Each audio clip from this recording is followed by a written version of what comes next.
improvers. Justin Winstead, the improver coach, coming to you. I hope that you are doing fantastic, and I hope you're about to be doing even more fantastic, because I want to give you some encouragement that for some of you out there, this is going to be really exciting. It's going to be insightful, and it's going to help you put in some different methods. It's going to get you a little bit closer to that vision that you have. It's going to help those hopes and dreams that you want for the future become reality a little bit quicker. And so a few minutes of your time here is going to pay dividends down the road. You ready? All right, here we go. Let's jump in. Here's the topic today.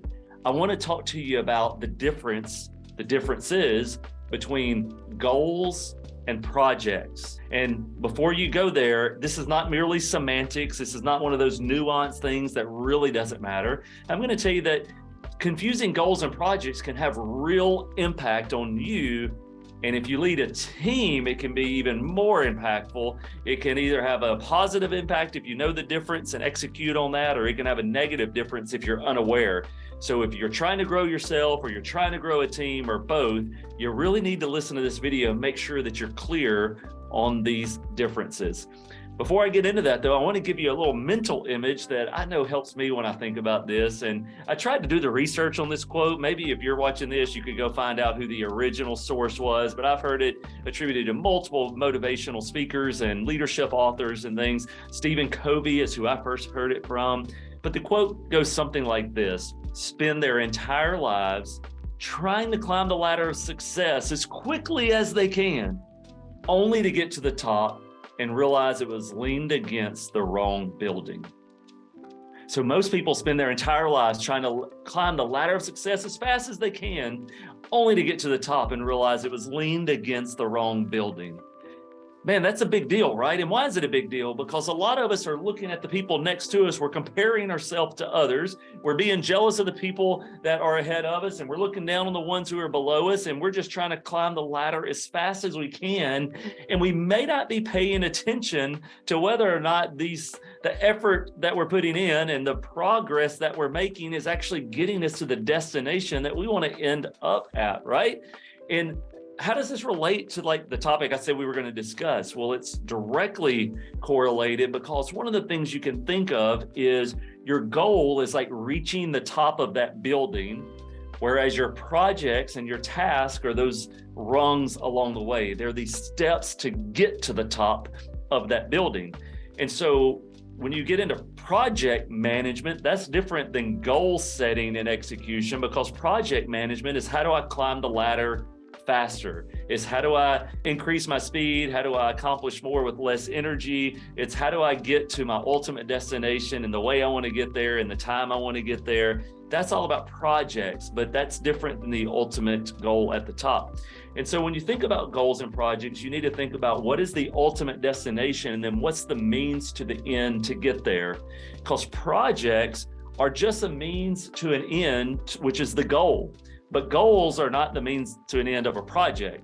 In fact, all goals have projects built into them. If they're meaningful goals, they're going to have projects as a part of them, but projects don't necessarily have goals within them. Is that making sense to you? So that's a little bit of a framework for how you can see the differences, but we can jump over to Michael Hyatt, one of the goals experts, and he can give us a little bit more info on the goals versus projects kind of paradigm. And there's three things that he highlights that are differences between goals and projects. And so one of those has to do with the fact that goals are inherently challenging. A goal is a challenge. It's something that you're stretching for, that you're reaching for. The image that always comes to my mind is a runner running a race. And I'll just tell you, the longest race I've ever done is a 10K. But I hear that people do half marathons, full marathons, ultra marathons, and then I think there's stuff beyond that, but really I just kind of tune it out when people start talking about that. It seems too far out there for me. Of course, I know if I put in the effort, I can do it, but I just don't want to. So that being said, though, the goal is crossing that finish line. It is completing the race. Every runner that begins to train and prepare for running those races, they are picturing crossing over, and none of those runners want to give up part way. So the goal is to cross the finish line.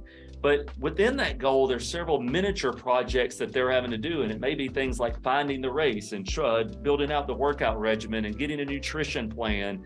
And those are all things that aren't necessarily in and of themselves. Going and getting an exercise plan, that's not a challenge, but actually crossing the finish line is. And so the plans and the tasks, those fall into the projects, whereas crossing the finish line, that's your goal. So one characteristic is going to be, is it challenging? Updating spreadsheets, doing small projects, those things aren't challenges, those are projects. So when you're doing your goal planning and you're writing out what you want to accomplish, don't do projects that aren't challenging. That's not a goal. Second thing is along the same lines, is excitement.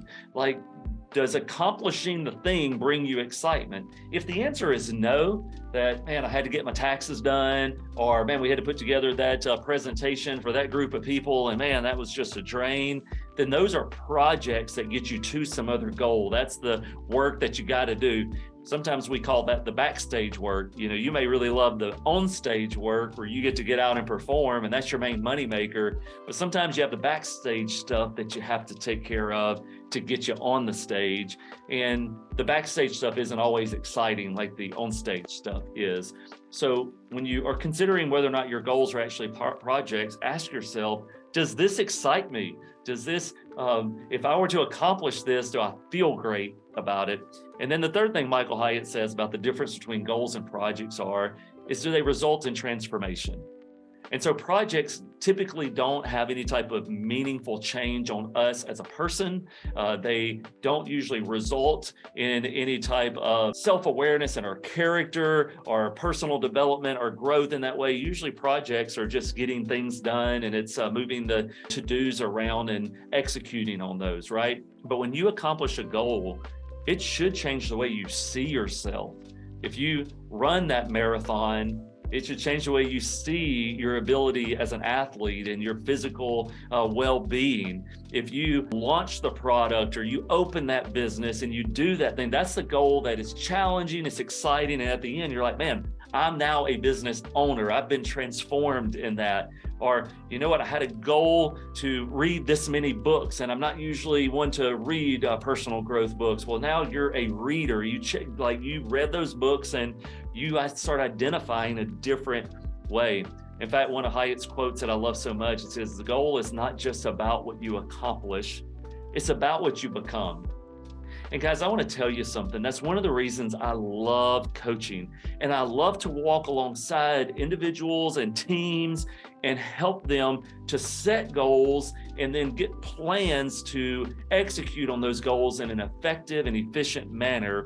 Because it's not about the goal itself. I really could care less about how much premium your insurance agency sold, or how many cars you sold, or how many people you coached, or how many books you wrote. Those things are not the things that really excite me. It's what happens as a result of those things. It's the transformation among the team that stretches themselves farther than they thought they could stretch, and they accomplish something beyond their dreams, and they are changed. It is about what they became, not just about what they completed. And that is another test of a true goal.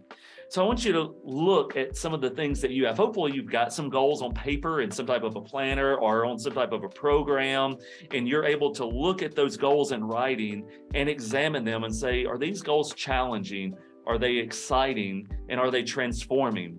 Are these goals the ultimate place I want to be at, or are these projects that lead me along the way? And if you find that they don't meet these qualifications, then reword them, or say, you know what, let me make this the goal. That's what I'm pushing for. And these other things are just how I'm going to get there. Creating that awareness in your mind is going to be super helpful for you. But again, for those of you who lead, how this is going to really impact them is they're not going to feel like they're stuck doing meaningless tasks and just checking things off a to-do list, but it doesn't really move the ball forward. There was once a story that I remember hearing about, and this may be another Covey thing, but he talked about a bunch of workers that were cutting trees in the jungle to try to get to a certain destination. They were having to clear the path, and they had been working on this for a long time, and they were really tired. When you're in there, you can't really see all of where you're headed. You're just kind of in the weeds, in the thick of it. And so one of the leaders, he sees a tree, and so he decides to scale the tree and get it to the top and get their bearings on it. So he yells down to everybody. He says, hey, y'all. Well, he probably didn't use y'all. That's the Texas coming out in me. But he said, hey, we're going in the wrong direction.